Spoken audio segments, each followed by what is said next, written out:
ഇപ്പം സമയം 6:45 ഞാനിന്ന് 5 മണിക്ക് എഴുന്നേറ്റതാണ്. പുറത്തേക്ക് വരാൻ അല്പം ലേറ്റായി. ഞാൻ വരുമ്പോഴേക്കും അമ്മ വിളക്കൊക്കെ വെച്ച് ബ്രേക്ക്ഫാസ്റ്റൊക്കെ തയ്യാറാക്കി യോഗ ചെയ്തുകൊണ്ടിരിക്കുകയാണ്. എഴുന്നേറ്റ് കഴിഞ്ഞാൽ ആദ്യം ചെയ്യണ കാര്യം ഈ ആൽക്കലൈൻ ഡ്രിങ്ക് കുടിക്കുക എന്നുള്ളതാണ്. നമ്മുടെ അസിഡിറ്റി കുറയാനും ശരീരത്തിന് വളരെ നല്ലതുമാണ് ഈ ആൽക്കലൈൻ ഡ്രിങ്ക്. ആഹാ, എന്താ ചെറുപയർ കറി!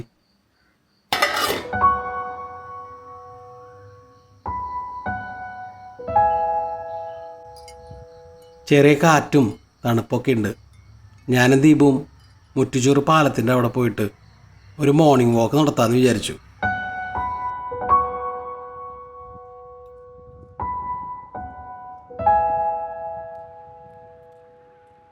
അവിടെ കുറെ കിളികളിരിക്കണ്ട, ശരിക്കും കാണില്ലേ അത്?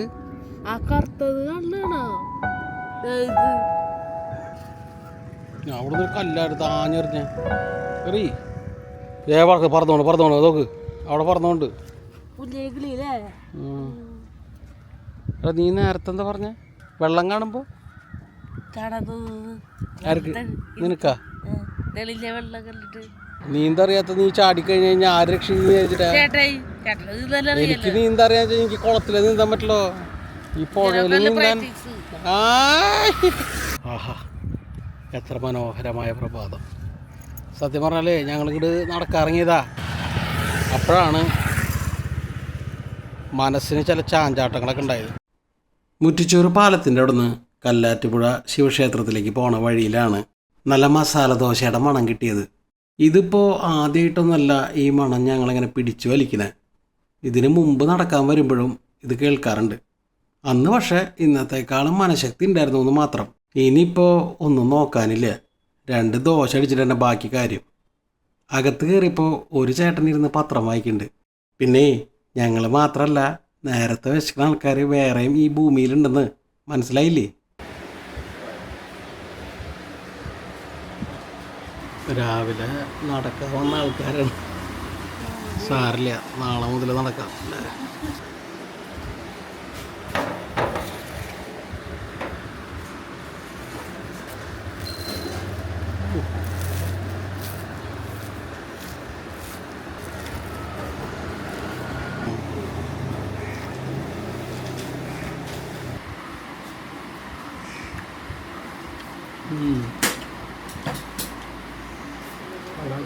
ദോശ,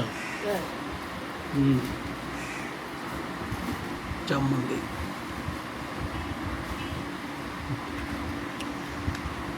ആണ്ടിപ്പോ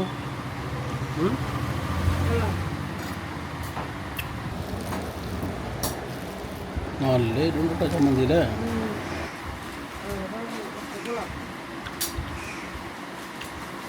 സൂപ്പറായിട്ട്.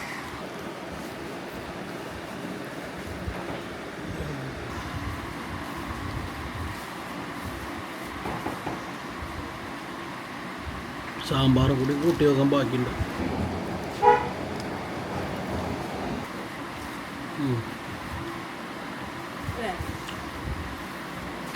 എല്ലാം അടിപൊളി.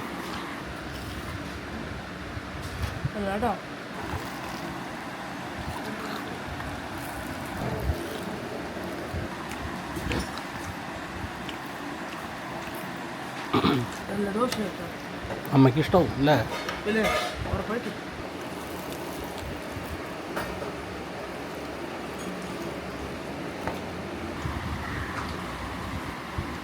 രണ്ട് ചായ വേണോ?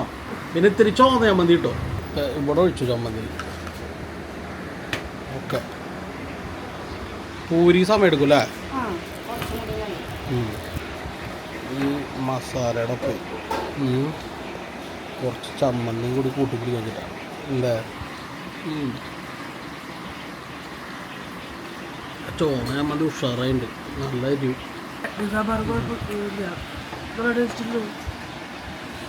ഞാൻ എരിവിൻ്റെ ഉള്ളതുണ്ട്, നല്ലൊരുണ്ടല്ലേ? അത്രേ ഉള്ളൂ.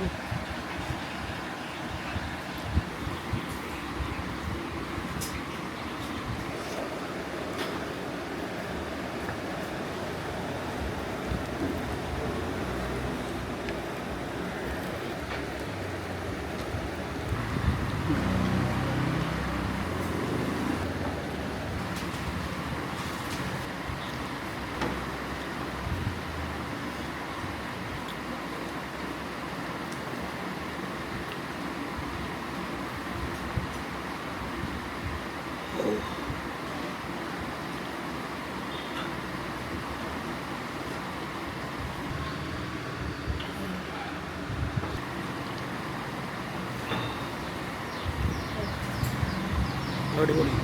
മേമന്തി ഇഷ്ടംപോലെ ബാക്കിയില്ല കേട്ടോ, എടുക്കില്ല.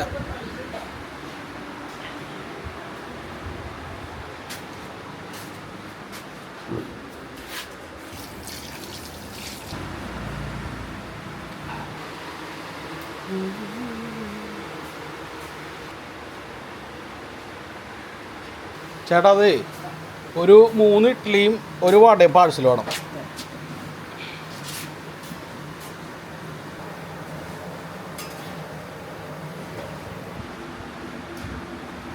ഇനി എന്തെങ്കിലും വേണോ?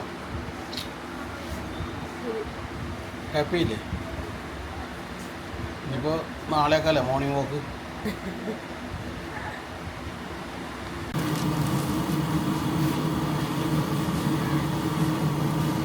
എത്ര മണിക്ക് തുറക്കും? ഞാൻ 3:50 3:45 4 മണിക്ക് തുറക്കും അല്ലേ? എന്നാലും ഈ ചട്നി സാമ്പാറൊക്കെ ആവണ്ടേ? ഇപ്പൊ കണ്ടില്ലേ ടിഫിൻ കഴിച്ചിട്ട് പോയില്ലേ ആൾക്കാർ. പൂരി ആവാൻ ഏകദേശം ഒരു 8 മണിയാവില്ല. പൂരി ഇപ്പൊ പൊറോട്ടയ്ക്ക് മാവ് വെച്ച് ഒക്കെ ചേട്ടൻ തന്നെ ചെയ്യണേ? പാലില്ല മലായിയാണ്, പാലും പഞ്ചസാരയും മാത്രമേ ഉള്ളൂ. ഓ ആ മുട്ടയൊന്നുമില്ല അല്ലേ? ഇടില്ല അല്ലേ?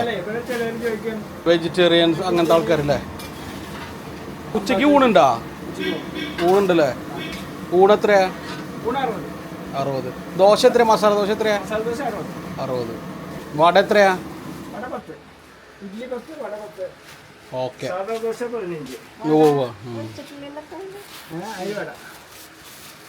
അപ്പോൾ ഓക്കെ, ഞങ്ങൾ ഗൂഗിൾ പേ ചേട്ടാ.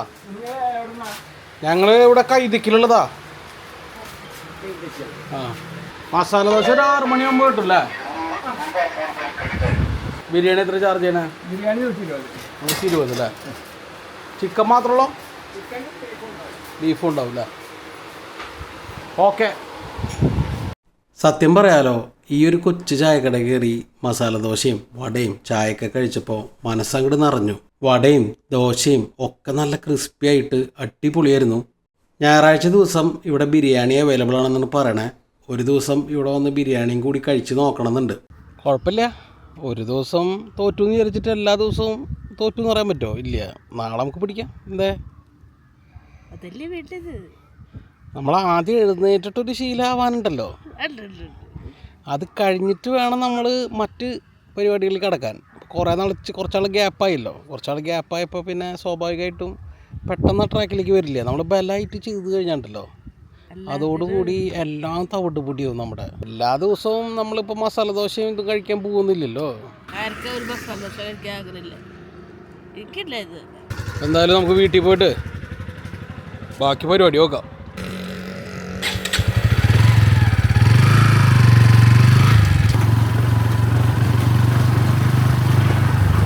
രാവിലെ എഴുന്നേറ്റിട്ട് പുട്ടുണ്ടാക്കി വെച്ചിട്ട് ഇമാതിരി തോന്നിവാസം ഞാനും ദീപം കൂടി ചെയ്തേന് നല്ല ചീത്ത അമ്മടേന്ന് കേട്ടു. പുട്ട് ഉച്ചയ്ക്ക് കഴിച്ചോളാന്നും നല്ല ക്രിസ്പി ദോശ എന്നൊക്കെ പറഞ്ഞപ്പോൾ അമ്മ കൂളായി. ഒരു ശകലം വെളിച്ചെണ്ണ ഇതിലൊഴിച്ച്. നല്ല ചമ്മന്തി അല്ലേ? ചട്നി സൂപ്പറായിരുന്നു. പക്ഷെ ചട്നി ആ ചേട്ടൻ വെക്കാൻ മറന്നാണ് എന്താണെന്ന് അറിയില്ല. എരിവൊക്കെ ഓക്കെയാ? എന്നാൽ നീ ചായ തിളപ്പിച്ച് കൊടുക്ക്.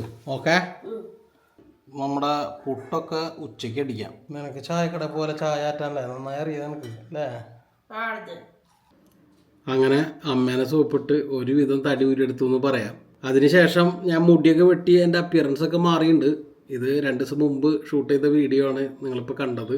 നല്ലൊരു ചായക്കടയാണ് കേട്ടോ. ഞാൻ 1 വർഷം മുമ്പ് എനിക്ക് ചെറിയ ഹെൽത്ത് ഇഷ്യൂസൊക്കെ വന്ന സമയത്ത് ഈ മുറ്റിച്ചൂര് ഭാഗത്താണ് ഞാൻ നടക്കാൻ പോവുക. മുറ്റിച്ചൂര് നടക്കാൻ പോകണതിൻ്റെ പ്രധാന കാരണം എന്താണെന്ന് വെച്ച് കഴിഞ്ഞാൽ കയറ്റവർക്കും കയറുമ്പോൾ നമുക്കൊരു കുറേ കൂടി ഒരു സ്ട്രെയിൻ ആണല്ലോ. അപ്പോൾ എനിക്ക് ഭയങ്കര ഒരു എഫക്റ്റ് തോന്നും. സാധാരണ നമ്മളിപ്പോൾ നടക്കുന്ന സമയത്ത് എനിക്ക് അത്രയും ബുദ്ധിമുട്ട് തോന്നില്ല. അപ്പോൾ ഒരു കയറ്റം ഇറങ്ങി നടക്കുമ്പോൾ കുറേ കൂടി ഒരു എനർജിയൊക്കെ ഫീൽ ചെയ്യും. അപ്പോൾ അതുകൊണ്ടാണ് അവിടെ പോണത്. അപ്പോൾ ആ സമയത്ത് ഈ ദോശയുടെയും പൂരിയുടെ ഒക്കെ മണം കിട്ടാറുണ്ട്. പക്ഷെ അന്ന് അസുഖമായതുകൊണ്ട് കുറച്ചും കൂടി മനഃശക്തി തോന്നിയിരുന്നു, കയറാറില്ല. ഇപ്പോൾ എനിക്കങ്ങനെ പ്രശ്നങ്ങളൊന്നും ഇല്ലല്ലോ, എൻ്റെ ഹെൽത്ത് ഓക്കെയാണ്. അപ്പോൾ ഞാൻ പിന്നെ പെട്ടെന്ന് കണ്ടപ്പോൾ എനിക്ക് കയറാൻ തോന്നി, അങ്ങനെ കയറി. ബാക്കിയൊക്കെ നിങ്ങൾ കണ്ടല്ലോ. വലിയ സന്തോഷമുള്ള കാര്യം എന്ന് വെച്ച് കഴിഞ്ഞാൽ സാധാരണ ഞാൻ ഒരുപാട് ലേറ്റ് ആയിട്ടാണല്ലോ ഉറങ്ങാറ്. ഇപ്പോൾ മിക്കവാറും എല്ലാ ദിവസവും നേരത്തെ കിടക്കുക നേരത്തെ എനിക്കൊക്കെ ചെയ്യുന്നുണ്ട്. ഇനി കുറച്ച് വർക്കൗട്ടും കാര്യങ്ങളൊക്കെ നന്നായിട്ട് ചെയ്യണമെന്ന് ആഗ്രഹിക്കുന്നു. ഡയറ്റ് കുറച്ചും കൂടി കൺട്രോൾ ചെയ്യണമെന്ന് വിചാരിക്കുന്നു. നാളെ അനിയൻ വരും. അതിന് മുമ്പ് 1-2 വീഡിയോ കൂടി ഇടാനുണ്ട്. അപ്പോൾ അവൻ വരുന്ന വീഡിയോ ചിലപ്പോൾ ഇതിൻ്റെ ഇടയിലൊക്കെ വരും.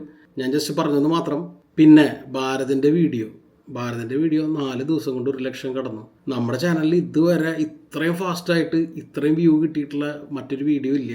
അപ്പോൾ അതിന് ഞാൻ ആരോടാ നന്ദി പറയേണ്ടതെന്ന് എനിക്കറിയില്ല. ഉറപ്പായിട്ടും നമ്മുടെ ഫാമിലി മെമ്പേഴ്സ്, പിന്നെ ഭഗവാന്റെ അനുഗ്രഹം, അതുപോലെ തന്നെ ഭാരത് ഹോട്ടലിൽ ചെയ്ത് കഴിഞ്ഞാൽ എന്തോ ഒരു ആശയുണ്ടെന്ന് തോന്നുന്നു. ഈ പറഞ്ഞ പോലെ 2 വീഡിയോയും 1 ലക്ഷം കടന്നിട്ടുണ്ട് ഭാരതിൻ്റെ ചെയ്ത്. ഒരുപാട് പേര് നെഗറ്റീവ് കമൻറ്റ് പറയുന്നുണ്ട് ഭാരതിനെ പറ്റി. എന്താണെന്ന് എനിക്ക് മനസ്സിലാവണില്ല. ഉറപ്പായിട്ടും നമുക്ക് ചിലപ്പോൾ റെസ്റ്റോറൻറ്റ് ടേസ്റ്റ് ഡിഫറൻസ് ഒക്കെ ഉണ്ടാവും. പക്ഷെ തല്ലിപ്പൊളി ഹോട്ടലാണെന്നൊക്കെ പറയുന്ന രീതിയിൽ വരുന്ന കമൻറ്റുകൾ ശരിക്കും അതൊരു ഹെയ്റ്റാണ്. അപ്പോൾ അത് എന്താണെന്ന് എനിക്ക് പിടുത്തം കിട്ടണില്ല. നമുക്ക് വേണമെങ്കിൽ പറയാം, ഓക്കെ എനിക്ക് രാധാകൃഷ്ണ ദോശ ഇഷ്ടമല്ല, ഭാരതിൽ എനിക്ക് അത്ര പോരാ, എന്നാലും ഓക്കെയാണ് എന്നൊക്കെ പറഞ്ഞിട്ട് കുഴപ്പമില്ല. പക്ഷേ വെറും തല്ലിപ്പൊളിയാണെന്നൊക്കെ പറഞ്ഞുള്ള കമൻറ്റുകളൊക്കെ വരുന്നുണ്ട്. എന്തായാലും ആവട്ടെ. അപ്പോൾ എന്തായാലും വളരെ സന്തോഷം, ഒരുപാട് നന്ദി. ഇപ്പം ഞാൻ ഓൾറെഡി പോസ്റ്റ് ഇട്ടു, അതിൽ കൂടുതലൊന്നും എനിക്ക് പറയാനില്ല. കമ്മ്യൂണിറ്റിയിൽ ഒരു പോസ്റ്റ് ഇട്ടിട്ടുണ്ടല്ലോ, ഒരിക്കൽ കൂടി നന്ദി പറയണു. അന്ന് ഭാരതിൽ പോയതിന് ശേഷം പാലസിൽ നിന്ന് ഇറങ്ങിയിട്ട് ഞങ്ങൾ വീണ്ടും ഒരു റെസ്റ്റോറൻറ്റിൽ പോയിരുന്നു. അതിൻ്റെ വീഡിയോയും എഡിറ്റിംഗ് ഒക്കെ കഴിഞ്ഞിട്ടുണ്ട്, ഉടനടി വരും. അപ്പോൾ ഈ വീഡിയോ ഇവിടെ അവസാനിക്കുകയാണ്. ചെറിയൊരു വീഡിയോ ആണ്, നിങ്ങൾക്ക് ഇഷ്ടമായി എന്ന് വിചാരിക്കുന്നു. അപ്പോൾ നമ്മുടെ ചായക്കടയിൽ പറ്റുന്നവരൊക്കെ പോവുക, സപ്പോർട്ട് ചെയ്യുക.